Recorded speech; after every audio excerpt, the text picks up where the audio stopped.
need data to be able to make policies that are relevant and to actually understand what are the causes of cancer in sub-Saharan Africa so that we can be able to control it. It's part of our role in public health, if you like, to improve the lot of cancer sufferers worldwide, improve cancer control, and cancer registration is a vital part of that. Cancer registries are there to provide information on the incidence of cancer, the stage of disease at which cancer occurs, and the outcome, the survival from cancer. And those are very important statistics in planning and developing cancer control programs. They're very fundamental. In the last 10 years or so, we developed a global initiative for cancer registry development, or the GICR, with the African Cancer Registry Network.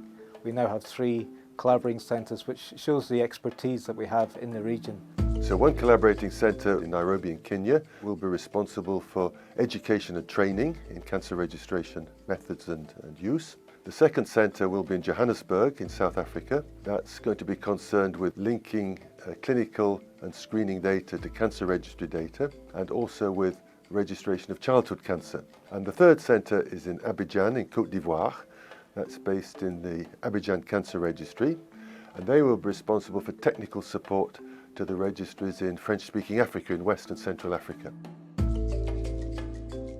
Data is a powerful tool. Without data, we are not able to make informed decisions. The cancer registries in sub-Saharan Africa, there's so much need for training, for capacity building, for support even in their collection of data, interpreting that data, and a lot of the technical challenges that come while doing this work. So our role as the IAC Collaborating Center is to build capacity in sub-Saharan Africa so that the cancer registries are able to generate quality data that can be used to inform cancer control initiatives in their respective countries. We can inform our governments to put in place policies, interventions that can control some of these particular diseases. So that is my motivation.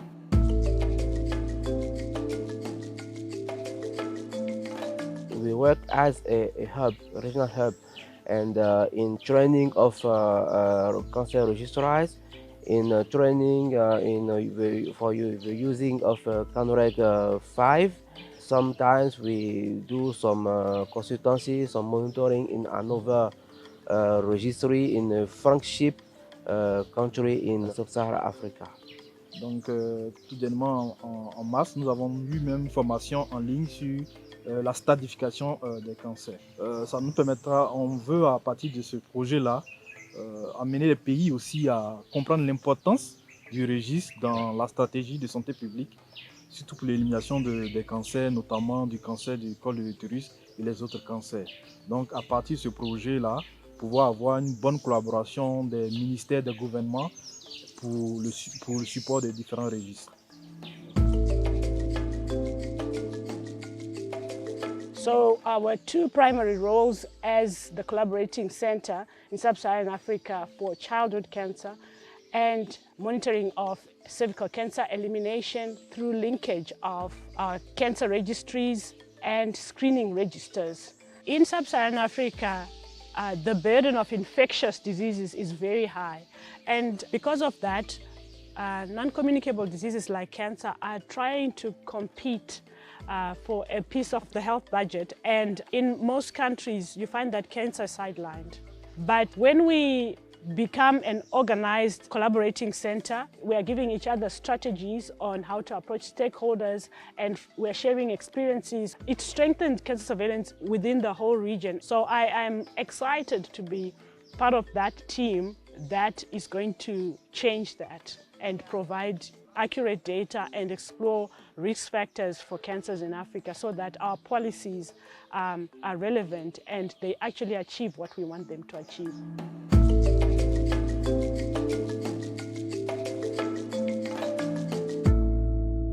Welcome everybody. My name is Mariana Tiabet. I'm the CEO of Vital Strategies, and it was so great to hear from so many of our colleagues across the African continent, and with whom we work with to support cancer registries. For those in the room, welcome. We'll really try to make this a conversation because I know you're here because you care about cancer and you want to learn more about cancer registries, and I'm sure you have experience and things to bring to the conversation, so welcome. We also have about over 200 people who are listening in online. So hello everybody, good morning, good evening, wherever you are. And we're also excited for you to join us. I think where I want to start is to remind everybody why we're here. And I think it's probably safe to say that we're here because all of us want to help reduce preventable suffering from cancer. 1 in 4 deaths globally is from cancer. 70% of them are in low and middle income countries, but only 6% of the populations in those regions are covered by cancer registries. And so not only are we blind in this work, we are also working in the dark. And I think what we want to do is both, shed light on the situation through cancer registries, but also have cancer registries inform, how we do this work. If there's one thing you should know, I'll tell you 3 things you should know about Vital Strategies. 1, we believe in the data. We are a data-first organization. Data to understand the issues, data to actually connect across the issues, data to solve for the problems, but data to also hold ourselves accountable. I think the second thing you should know about us is that we don't believe in going it alone. And so we're just really excited we're able to co-host this session with our friends and colleagues from the Union for International Cancer Control. So thank you, Harry. Thank you. And I think from my perspective, there's so many reasons why we shouldn't be going it alone, but I think one of our colleagues mentioned a very real one. There is a fight for resources. Governments have a very tough time figuring out how they should spend their precious resources because the need is just too great. And so where we can come together to identify intersections, capture synergies, and multiply our impact by working together, we should be doing everything we can to make that happen. And then the third thing is I do believe we are in a special moment in time, at least in my professional lifetime, where there's an opportunity for us to change how business as usual is done in global health. We know that there have been significant funding cuts that have forced people to think about if the ways that they have been working are the right ways. It's also created an opportunity for us to reimagine our work, and I would also say reform how we work and think through how can we create environments for governments to sit in the driver's seat. And I do think cancer registries epitomize, one of these approaches by being able to create situations where countries own their data. Countries understand their data, and countries are using their data to make the best decisions for their people. And I do think that we should take advantage of this opportunity to really show the broader global health community that when we come together, we can, in fact, support government-led, country-owned prioritization and accountability for these issues. So all that being said, I won't waste any more time.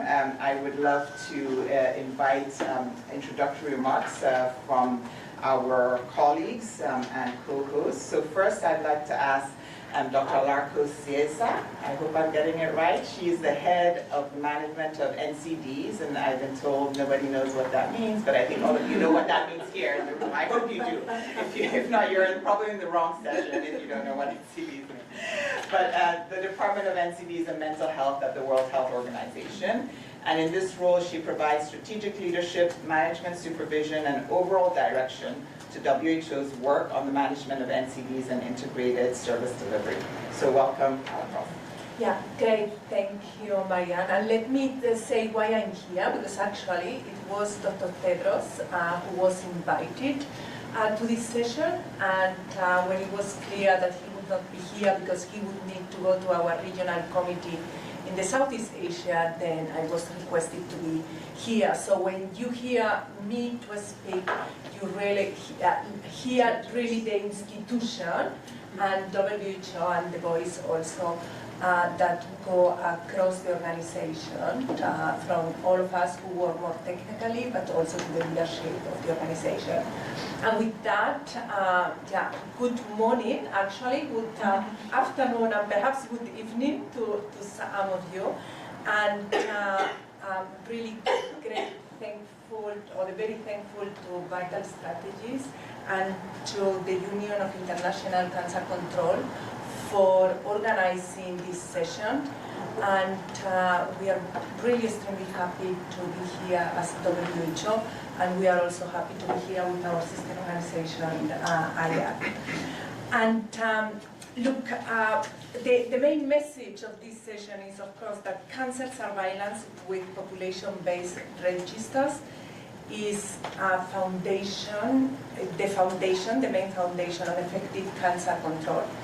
Actually, when we encourage countries, and we have been discussing it in several sessions during these days, to develop national cancer control plans, then we encourage them to implement, but we know that in reality, without data is, actually Marianne said, going in the dark. I wrote here down, driving through the night without headlights, or with the headlights off.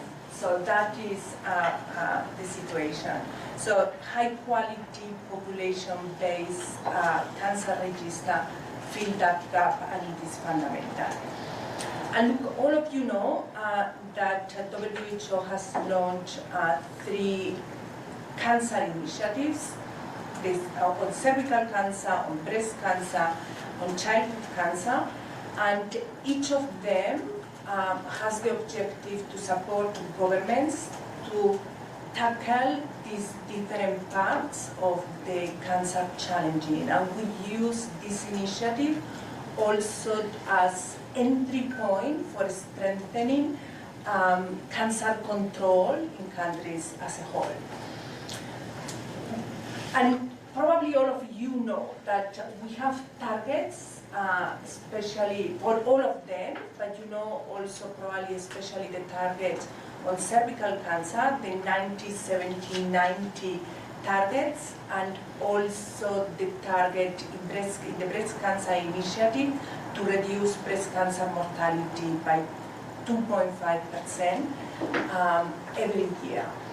And again, this moving toward achieving these targets without the appropriate data, it would be, again, like walking in the dark. So for that reason, also for implementing from a WHO perspective, for implementing these global initiatives in cancer, population-based cancer register are absolutely fundamental. And it is also good news, I think, for all of us that the political declaration that we expect to be endorsed in the next couple of days contains also the 3 initiatives and the achievement of those targets. And a point that I would like to make is that just as importantly as using this data from cancer register, whether it is for national cancer control plans or moving towards targets, cancer registers also allow to establish a link between outcomes with health financing data or health financing mechanisms. It is important also to use that data from cancer register for a link, to use and link it to the data from universal health coverage. For example, in how many countries that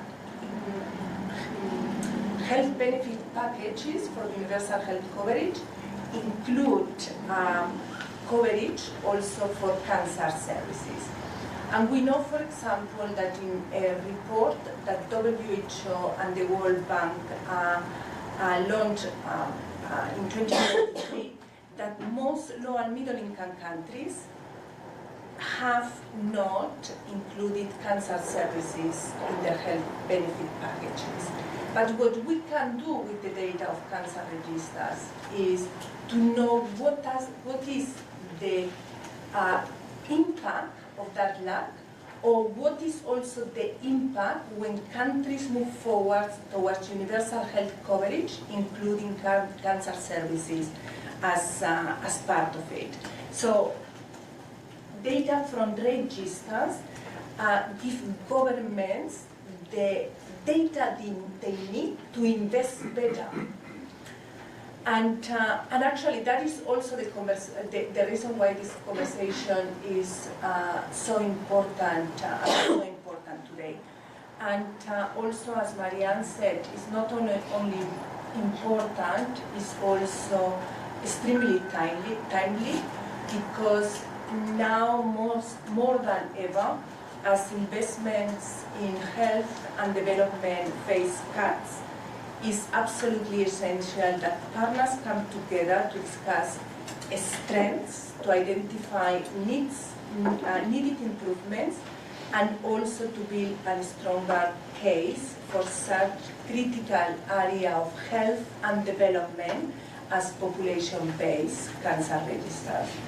So thank you again to Vital Strategies and to UICC for organizing this session, and I look forward really to the discussions. I will stay here throughout the session. Thank you so much. And I think you'll start to see how bringing together all of the different actors, in the cancer space, not just the prevention folks, the care and treatment folks, but the data folks, the providers, the patients, and I think we all have to have this conversation about what the data means and can mean. So with that being said, I'd love to introduce our representation for our co-host, Ulrika Hagstrom, who is the president of the Union for International Cancer Control, also known as UICC. She is also Secretary General of the Swedish Cancer Society, board member of the Nordic Cancer Union, and a member of the Swedish government's Life Science Advisory Group. Her background is also in finance, crisis management, and leading large and complex organizations in times of change. So you are in the right place at the right time and fully committed to the fight against cancer. So would love for you to share your reflections and some of the Thank you, and I think we're going to repeat a bit something what we've heard from other participants and also in the excellent video that we saw. But we all know that by 2050 we expect to see annually 35 million people being diagnosed with cancer, and the fastest increase will hit low and middle income countries. And there's an urgent need to scale up prevention, treatment and care, yet too many countries lack the data to respond accordingly. In cancer registries, they give us crucial insights: who's getting cancer, at what stage, and what outcomes look like. And by capturing additional information like biomarkers, treatments received, socioeconomic factors, disease recurrence, and patient-reported outcomes, not that common in all cancer registries so far, we get an even deeper understanding of the disease and how interventions are actually working. Because I think that's the main thing here. And as you heard, I'm from one of the Nordic countries in Sweden. We have one of the oldest population-based cancer registries in the Nordic countries, more than 60 years. And we know that most of the high-quality cancer registries exist in high-income countries. And as Marianne said, only 6% of the population in low-income settings are included in cancer registries, which is a real disaster. And with the information we get from cancer registries, we can identify the most common cancer types and populations at higher risks, at highest risk, and we can allocate resources where they are most needed. And we can design targeted prevention and treatment strategies and evaluate whether interventions are working or not. There's a vast gap in the understanding of the true cancer burden in the world because so many countries don't have this population-based cancer registries. The statistics we do have often underestimate incidence, mortality and survival, and they can give a false sense of reality, showing misleading trends and ultimately lead to a weak response to cancer and a misuse of resources. So without data, countries have to rely on estimates that may not really reflect the local realities, and that can lead to misinformed policies and missed opportunities. And I think we really need to reflect on that. So it goes without saying, just to echo what you said, we can't tackle the global cancer burden if we're flying blind. And I think we're doing that to an extent. But it's not just about collecting data. We need to connect the dots and integrate data from various sources: hospital registries, electronic medical records, death registries, and population-based cancer registries. We get a far more complete picture of the cancer landscape. And by connecting the dots across the cancer continuum, we can move from fragmented efforts to coordinated, data-driven approach, which is really the core of vital strategies that addresses cancer comprehensively. At the same time, advances in medical knowledge and precision medicine mean that we need more and more data. And this is a real challenge for cancer registries, even in high-income countries, but especially where resources are limited. And it shows why close collaboration between clinics and cancer registries is so important. I'm representing UICC here today, and we recently conducted a global survey looking at how population-based cancer registries collect data worldwide.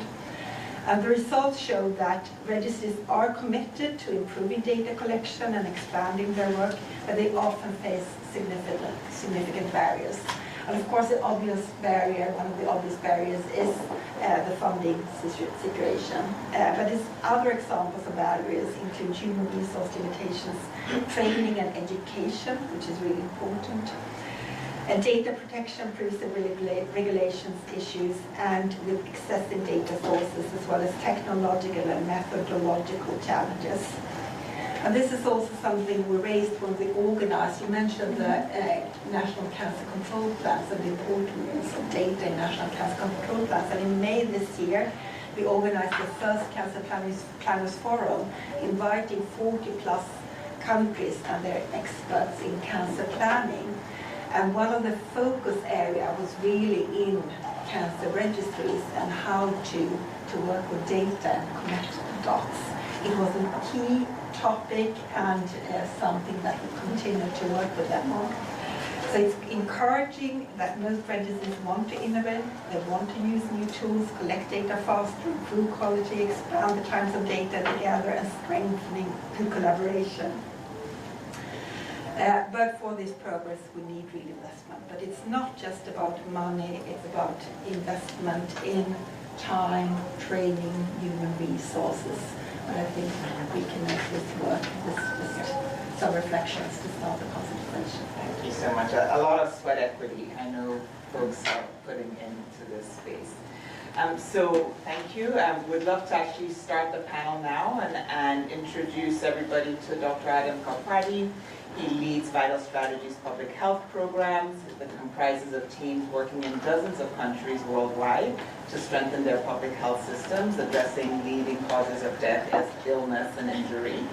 He's a globally recognized expert in public health with more than 20 years of experience in epidemiology, emergency response, and policy. And one of the major global initiatives that he leads at Vital Strategies is our Data for Health partnership with Bloomberg Philanthropies. And this supports countries across the globe in improving critical elements of their data infrastructure, including civil registration, vital statistics, and cancer registries. So over to you, Adam. Thanks very much. Hello, everyone. We're going to get into our panel discussion with our distinguished guests. I'll just offer a couple of framing remarks before we start. As Marianne has mentioned, we Vital Strategies work always through a partnership model. And we're very proud and pleased to partner with the folks in this room, organizations like IARC, like the African Cancer Registry Network, and of course with the governments that we work with. And all of our cancer registry work is in tight partnership and indeed embedded within government institutions. It is foundational, and we like to talk about foundational, next generation foundational data sources for public health. As Ulrika said, cancer registries are the core of cancer surveillance. And there are opportunities to take and to make these foundational data sources truly robust, using new technologies, new approaches. And that's really the kind of work in which we're engaged. And the point that Marianne made about data sovereignty, the importance of government-owned, government-led data that is able to reflect the granularity of the facts on the ground. Different populations, inequities in incidence, in survival, in stage of diagnosis. And so that data sovereignty component is at the core of our work as well. And last, the connection between data collection and data use for policy making, and those principles, and which really doesn't just happen, as I'm sure we all know, but requires intentionality and effort. We work in over a dozen countries on cancer registries, as Marianne said, as part of the Bloomberg Philanthropies Data for Health initiative, and with not just the national governments, but with regional agencies as well, like the 3 collaborating centers you saw in the video. Our work touches on elements of governance, including the role of national ministries of health in overseeing and coordinating registries, complementing hospital-based registries at the institutional level with population-based registries overseen by government. And the linkage of multiple registries in a country together to form a organized system. SOPs, training, human capacity development, reporting, all of these elements. And just one dimension of the detail I'll mention, the link between some of these foundational data sets, cancer registries, civil registration, and vital statistics. The survival function, the survival measurement function of registries, it can be enabled with tight connections to the CRVS systems. And so that's an example of the kind of linkages that we can look to as CRVS improves and cancer registries improve. And then last, the kind of complementing country level work with global goods, global resource production, and that's again in deep partnership with our friends at IARC. Training programs, technology tools, and other areas of global resource. So with that framing, I'm going to turn it over to our colleagues. I'll say one more thing, sorry. There's several of the folks in the video and colleagues of ours just this past weekend and today are in Abuja at the African Cancer Registry annual meeting. That's in partnership with the Network for Oncologic Research in Africa. And the themes that we're hearing from our colleagues there are the themes we're talking about here. The linkages between registries and the cancer control, the service sector. The role of these newly established collaborating centers to support registries across the region. New registries coming online all the time, just in the last few months in Chad and Cape Verde and in Angola. So it's a nice parallelism that we're here talking about this here, and our colleagues are there as well. So with that, our distinguished panelists, We'll start with Dr. Marian Piñeros, a Colombian scientist working at the Cancer Surveillance Branch at the International Agency for Research on Cancer, IARC. Since 2015, she's involved with the Global Initiative of Cancer Registry Development, GICR, the global organizer of all of this cancer registry work. And she contributes to descriptive epi studies and in the production, dissemination, and use of information for cancer control. Why don't I turn it over to you, and I'll introduce our three panelists one by one as we go. Okay. Thank you, Adam, and good afternoon for all of you present here, and good morning or afternoon for all of those that are joining us online. You all know that for IARC, cancer data is one of the landmarks activities.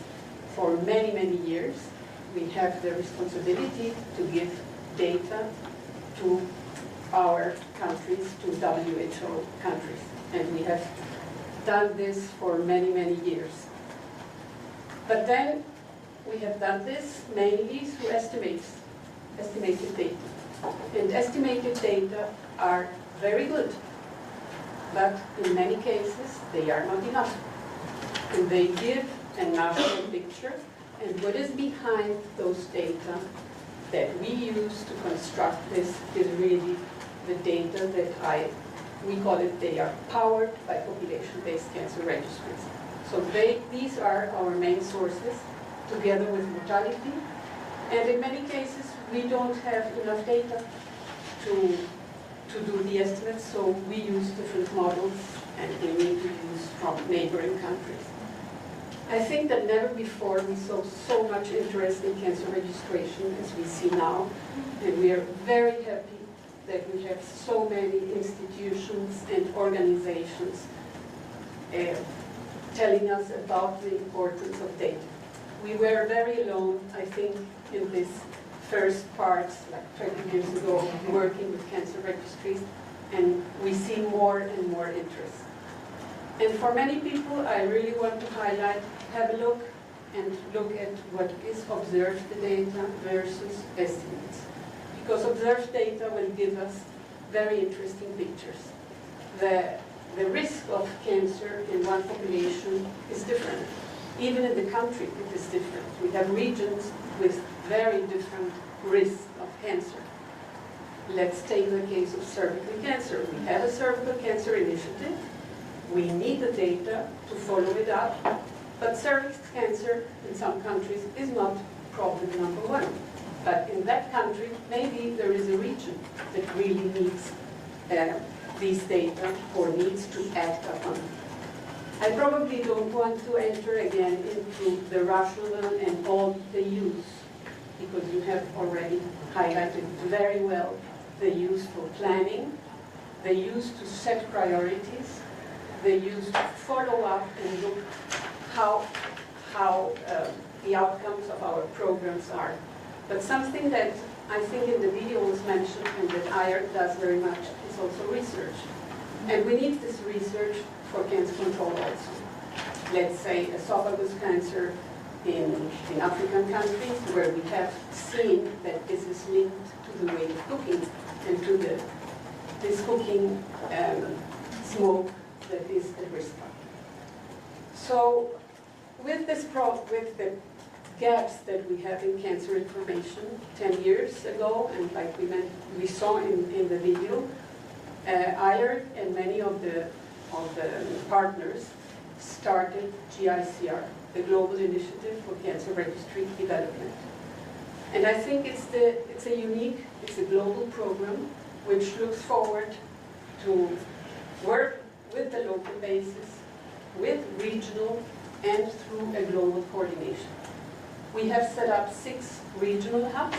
One of those was the hub that we were seeing in the video.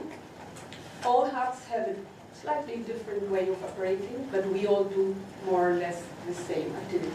So we do training, support to registries, networking, and showing governments the need and the use of the importance of that. But we are very few. We are really a small team. So we need partners, but we also have set up our collaborating centers or centers of expertise. And the video that you saw was for the African Hub. But we have other 5 where we also have centers of expertise. And we have been able to roll up this and to be a little bit more efficient, thanks that we have also what we call our GICR Next trainers. We have set up a group of trainers in different aspects. They are experts already. We just brought them and have some master classes. So we have also in the field people that are voluntarily, they are experts and they are helping us in all this duty. So I would say that, with our GICR, we are covering more or less 100, we target 150 countries in all these continents, low and middle income countries, and we would say more or less 85% of the population, because Asia alone takes 50% of the population. That is what I really wanted to highlight in this first part, and let you know a little bit more about the GICR, and then we will talk a little bit. We're going to get into a conversation with our panelists. I'll just introduce our next 2 panelists. Ask you maybe just for some short remarks, and then we'll get into the conversation. Lillian Genga is Program Officer at the Kenyan Ministry of Health National Cancer Control Program and the Pillar Lead for Prevention and Early Detection. She has extensive experience in cancer prevention, detection, policy implementation, and capacity building for health workers at the national and county levels. We're extremely honored to have your presence here and to talk about the connection between the data and the work of cancer prevention and control. So perhaps a short few remarks. Thank you, Adam. Good evening. I think it's evening. Good morning. Those who are online. Yes. The talks that have been going around kind of are the talks which are actually in my head. It's like they're speaking out for me. But just to repeat probably what they have said, and I take data to be very, very important. Since using data gives you a lot of information, you cannot know if you don't use data. I basically narrow it down to 2 cancers that are very prevalent in my country. That is women cancers, cervical cancer and breast cancer. You find that cervical cancer is leading in mortality and breast cancer is leading in incidence. So for us to get this data, we have to do the screening and find out if what is happening. Despite all this, still the uptake is not, it is if data is forming us that the uptake is not well. So it's can say that it's helping us in decision making and also giving us a way that we are seeing the trends of how these cancers are doing in the country. Are we making it or not making it? So it's a lot of information that we're getting. Are we following the WHO targets of cervical cancer elimination and breast cancer initiative? At least those 2 cancers we have the targets, and the childhood cancers. But basically, if I talk of the women cancers, they have the targets that we are following, that is the 90-70-90 and 60-60-80 targets. So it's really informing us on what to do, the decision to make, and we find that this data is informing us whether we are supposed to do training to health workers, how to do screening, how to vaccinate girls, and which particular areas, which counties in my country. It is divided in counties. We have 47 counties. So which counties are we supposed to go to, which are vulnerable, where we find that maybe cancer is more than other counties. So data information actually speaks a lot and in guiding us when we are also doing a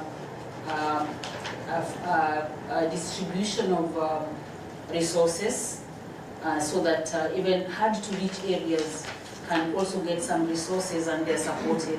Also, it's also helping us to know, especially if you go to the hard to reach areas where you have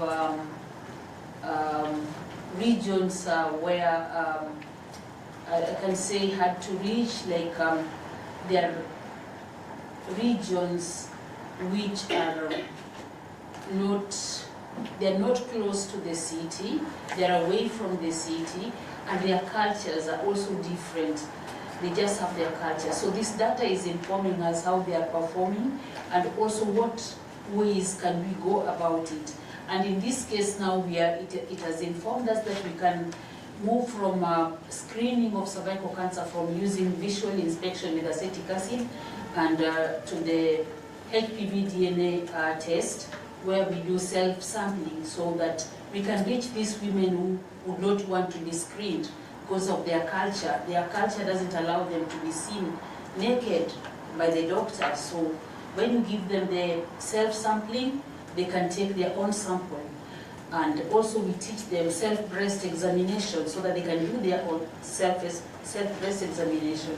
Again, this data has informed us about vaccination, because also there's vaccination hesitancy. And in this case, we've been doing the 2 doses, vaccinating with the 2 doses 6 months apart. Now we are moving into 1 single dose. So data has informed us in this. So can go on and on and on. Yes, so I think it is data is informing us on much on those cancers. Thank you. And our third panelist, Dr. Chu Kia Lin, my colleague at Vital Strategies, serves as Senior Technical Advisor for the Asia Pacific region for our work on cancer registries, where he leads efforts to strengthen PVCRs across the region, and currently supporting ministries of health in Cambodia, Sri Lanka, and Vietnam. Over to you, Christopher. Thank you, Jim, and thank you everyone for the attendance. And I'd like to say hi to everyone on the online. So I'm Dr. Lin.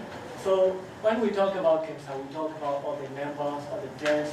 But as a medical doctor who works in a hospital, the way I see when I go to work every day is the crowded wards, like hundreds of people waiting, sometimes people crying, and people losing slowly their livelihoods and money.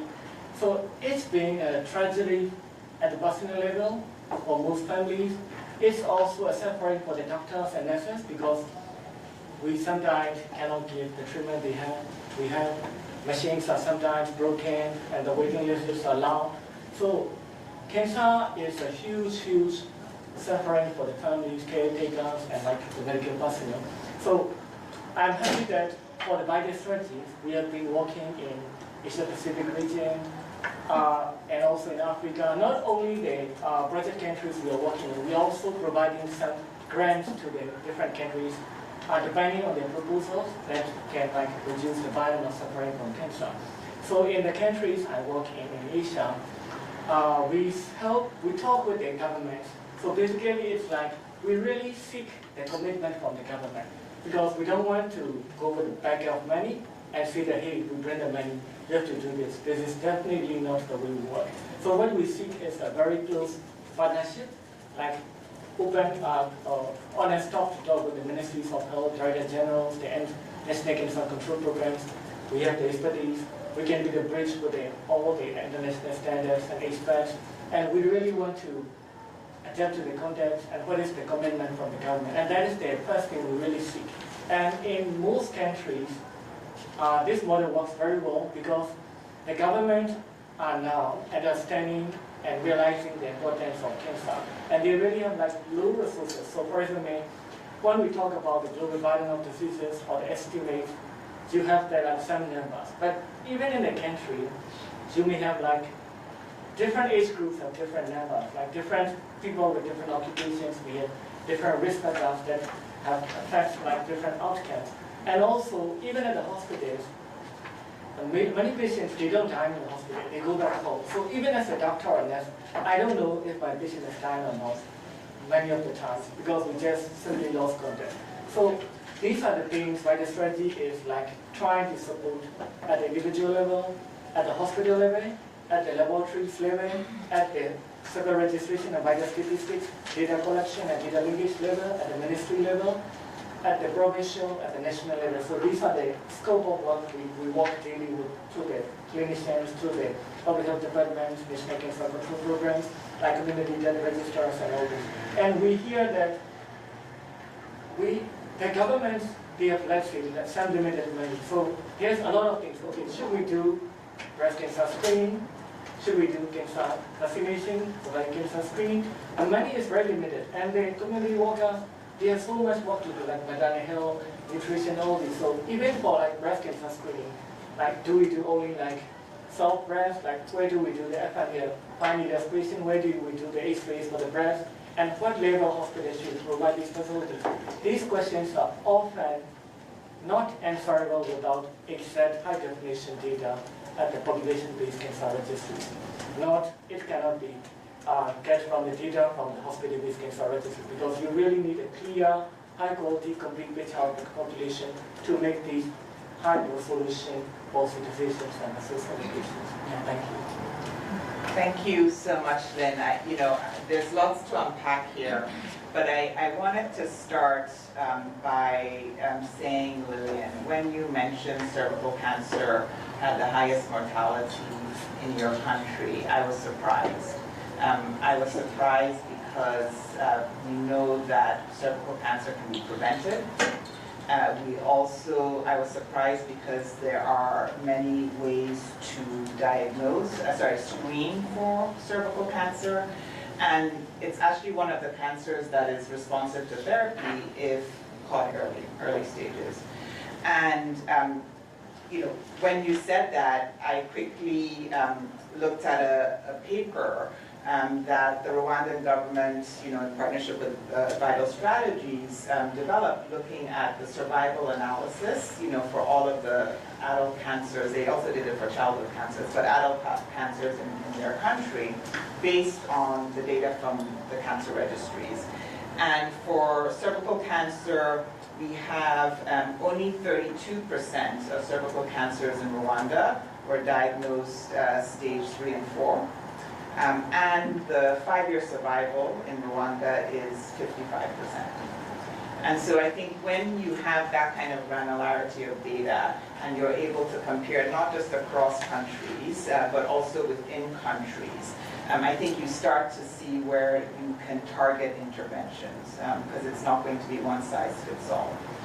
But with all of that, Lillian, I'd love for you to share, just some opportunities that the data has created, perhaps some success stories in terms of how it has been used to move the needle on patient outcomes and targets for your national plan. Yeah, thank you, Miriam. Yes, we have used data to inform training of health workers on cervical cancer. Mainly the health workers, even themselves, you find they don't know the cause of cervical cancer. When they're taking trainings, they're going through their trainings, it's just a mention. And just like cancers, but it's not like they go into details of one particular cancer. So when one particular cancer comes rampant, like preventable cancer, like cervical cancer, we find that they don't have a proper knowledge on it. So data has informed this by seeing the trend of mortality of cervical cancer, and we have trained at least around the country. We have trained the 47 counties. We've trained health workers. Not all of them, but at least all the counties. We have trained some health workers who are now able to do screening. And also, enough, we have the treatment devices of treating precancer lesions before they just get into cancer.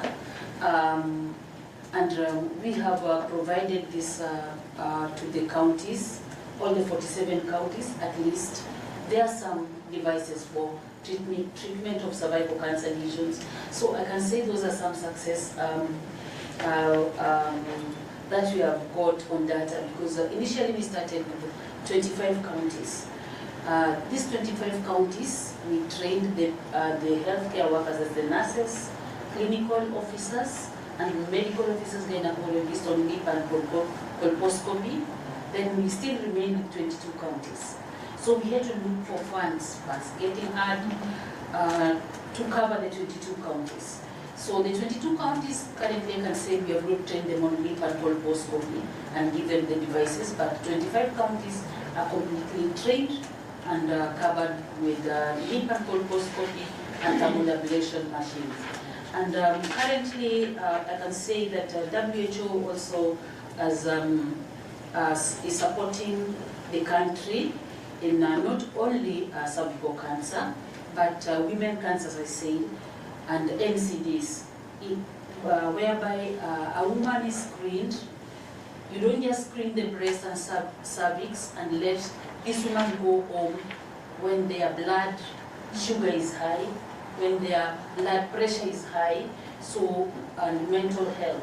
So WHO has brought in a project called WICS, Women Integrated Cancers, which we are doing in 2 counties in Kenya, and just as a pilot, it will be scaled up after that. And also the Global Alliance of Women Health are also doing a project in 2 counties as a pilot again on breast and cervical cancer. So all these have been informed by data. These counties were picked according to the data, the trend of the disease, how much is it in those counties. So that is how we pick the counties using the data. Yes. Thank you so much, and it's so great to see all of the work that's happening and that's changing and saving lives. Marion, I'd love to come to you because you talked about how the data that we're surfacing in the registries allows us to ask additional research questions, so where we see unexpected trends, looking for causes or etiologies. How is cancer registry data, or is cancer registry data also used to support clinical trials, for example, because I think we know that what may work in certain populations may not work in others. And one of the other conversations that is happening right now is how do we increase, then you talked about oftentimes there's no treatment. How do we increase access to treatment? And so just wondering if you can speak a little bit about does cancer registry data support, some of these, answering some of these questions about what would be the appropriate treatments in these countries and having own data, country level data inform that? Well, thank you for the question. So the granularity of information and of data that we have in a population-based cancer registry is very limited in terms of really capturing all of the types of cancer and having hopefully stage information. However, more and more what we see is that, and it was shown also in the research that Ulrika just mentioned, is that governments and people are asking for more data. So the treatment data are difficult to obtain in population-based registries. We obtain them more in hospital-based registries. But many of the, especially of the European countries, are doing what we call high-resolution studies. And high-resolution studies based with the data, or starting from the data of population-based cancer registries, go into much more depth to try to understand, for example, more than clinical trials, like what has been the effect, for example, of clinical guidelines, whether the population as such in a given city or in a given country is following some guidelines. So it's more in that sense than in the sense of clinical trials. Thank you so much. And so you started to talk about some of the innovations that's happening in this space and talked about the connectivity or the difference with hospital-based registries. Adam, I'd actually love for you to talk a little bit about how are we integrating data, across all of these multiple different sources and through that type of innovative plumbing. Like at the end of the day, we're plumbing. And how is that moving us forward around cancer goals? I mentioned one example of it, the survival analysis that takes advantage of linkages between civil registration systems and cancer registries. And that information goes both ways. Cancer registries may contain information on mortality that is previously unknown to the civil registration system and can support it in that direction. And of course, information on mortality is used in the registries to measure survival. So that's one example of that plumbing, the CRBS to CR linkage. Another one another example is in the initial surveillance of incident cases of cancer. That's one I would cite colleagues in the Rwanda Biomedical Center developed a electronic data collection tool for cancer registrars to use, leveraging the DHIS2 health information system. So this is an example of new technology creating a pathway for cancer registration that was previously done on paper. And that tool is now not pioneered in Rwanda and is now being disseminated around the world with a lot of uptake from registries in different regions as well. So those are some of the pipelines, I would say, that are bringing, as I said before, sort of this foundational data system into the next generation. So to continue the metaphor, Lynn, so you're working in the bowels of the system, and Adam started to talk about plumbing, connecting the pipes. None of that's possible, I think, without strong relationships with government. And also being guided by government. Would love for you to share, some of those experiences in terms of working with the different governments we partner with, and talking through, how are we introducing innovations, into the space? What are some of the things that are priorities for them, that you hear about, and how we respond? For the Registries program, we work in different country contexts. So, and also at different levels of maturity in terms of like epidemiology, cancer data collection, and like cancer surveillance system. So each country is very unique. So whenever we talk with a country, we really first have to understand what is the situation. So we usually get this information from our existing partners and like particularly guidance from IAC, from the country and regional integration officers, from the other programs like CRBS, Super Registration Program, the other programs in the country. So there's a lot of dialogue and also a lot of peer assessment happening together with the international experts. For example, in Asia, we work with India, the regional hub for IAC, Tadam Memorial Cancer Hospital. We work with National Cancer Control Hospital, Cancer Center Japan. So we kind of bring these experts together. We read all the reports from previous IAE missions. We read all their NCCP 5-year strategies and all these, try to really figure out the context and what they want to do. So usually the requests come in a way that, can you do it? And can we get the data immediately by next 3 months, 6 months, 1 year, so that I can talk to the president, talk to the government that we have this. So we also have to manage a lot of expectations and also trying to have a ground rules for managing the priorities together between the bilateral studies, between the international experts, and between the country. So one of the priorities the government, the Ministry of Health want is like they want good quality data, they want very timely, in fact they would like to get like weekly data, monthly data if possible, and they would like to really understand what the data is being set so that they can start prevention programs. They can start like, for example, should we build a new cancer hospital or should we invest more in the training of like screening program workers, or like should we invest more on the improvement of the outcomes, or like, so. And in some countries we work, there's not even a national cancer control program, honestly speaking. So they have like some rudimentary cancer control activities. They don't have a 5-year cancer control plan, they don't have a cancer department.